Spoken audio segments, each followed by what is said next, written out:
3 વખત હરાજીનો પ્રયાસ થયો, પરંતુ આ ફ્લેટ ખરીદવા માટે કોઈ તૈયાર નથી, કોઈ સામે આવતું નથી.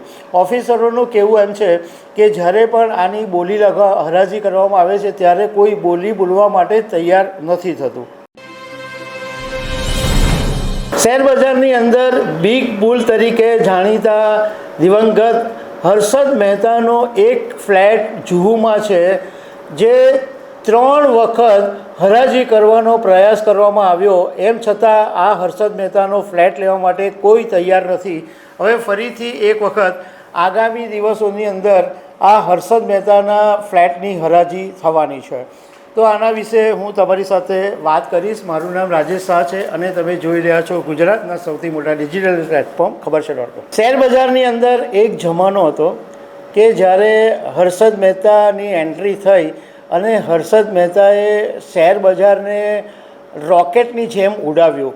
એટલી બધી ફાટ તેજી થઈ અને કરોડો લોકો આ હર્ષદ મહેતાના કાળની અંદર કમાયા.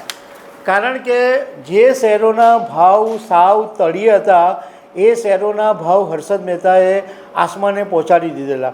પરંતુ 1992ની અંદર આ બિગ બુલ હર્ષદ મહેતાનું કૌભાંડ સામે આવ્યું. એ પછી શેરબજારમાં મોટા કડાકા પણ બોલી ગયા. હવે જ્યારે 1992નું શેરબજારમાં હર્ષદ મહેતાનું કૌભાંડ બહાર આવ્યું એ પછી તો એમની પર લગભગ 27 જેટલા ગુનાહિત આરોપો લાગ્યા અને એમની ઘણી બધી સંપત્તિઓ જપ્ત કરી લેવામાં આવી. પણ એમનો એક જુહુ વિસ્તારની અંદર વંદના કોઓપરેટિવ હાઉસિંગ સોસાયટીના બીજા માળે એક ફ્લેટ છે, જાનકી સંકુલની અંદર આવેલો છે. અને આ જાનકી સંકુલની અંદર પ્રખ્યાત પૃથ્વી થિયેટર પણ આવેલું છે. અને આ ફ્લેટનો જે એક ભાગ છે એ સમુદ્ર તરફ પડે છે. પણ લગભગ 3 વખત આ ફ્લેટની હરાજી કરવાની કોશિશ કરવામાં આવી. એક વખત 2021માં, એક વખત 2023માં અને આ વર્ષની અંદર 2025 ફેબ્રુઆરીમાં 3 વખત હરાજીનો પ્રયાસ થયો, પરંતુ આ ફ્લેટ ખરીદવા માટે કોઈ તૈયાર નથી, કોઈ સામે આવતું નથી. ઓફિસરોનું કહેવું એમ છે કે જ્યારે પણ આની બોલી હરાજી કરવામાં આવે છે ત્યારે કોઈ બોલી બોલવા માટે તૈયાર નથી થતું. એટલે ફરીથી એક વખત હવે કોશિશ કરવામાં આવશે કે હર્ષદ મહેતાના આ ફ્લેટ છે એની હરાજી થાય. હવે આ જે જુહુમાં હર્ષદ મહેતાનો જે ફ્લેટ છે બીજા માળે આવેલો, એ ફ્લેટનો ટોટલ વિસ્તાર 1150 ચોરસ ફૂટ છે.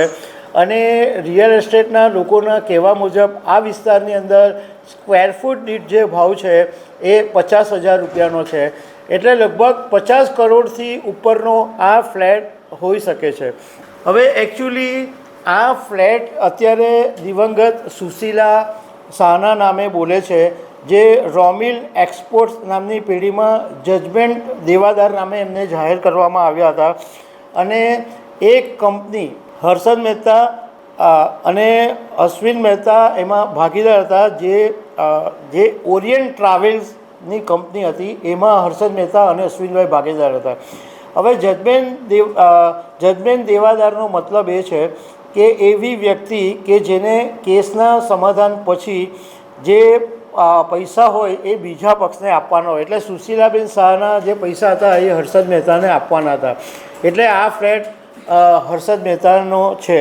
જો કે હર્ષદ મહેતાના ઘણા બધી સંપત્તિઓ છે એની હરાજી થઈ છે. એમાંથી એક ફ્લેટ હતો જે વર્લી સી ફેસ ઉપર હતો અને માધુલી એપાર્ટમેન્ટના 8મા માળે આ એકદમ લક્ઝુરિયસ ફ્લેટ હર્ષદ મહેતાનો હતો, જે 12,600 ચોરસ ફૂટનો ફ્લેટ હતો, જે 2009ની અંદર મુંબઈના સ્ટોક બ્રોકર અશોક સમાનીએ 32.6 કરોડ રૂપિયામાં ખરીદ્યો હતો.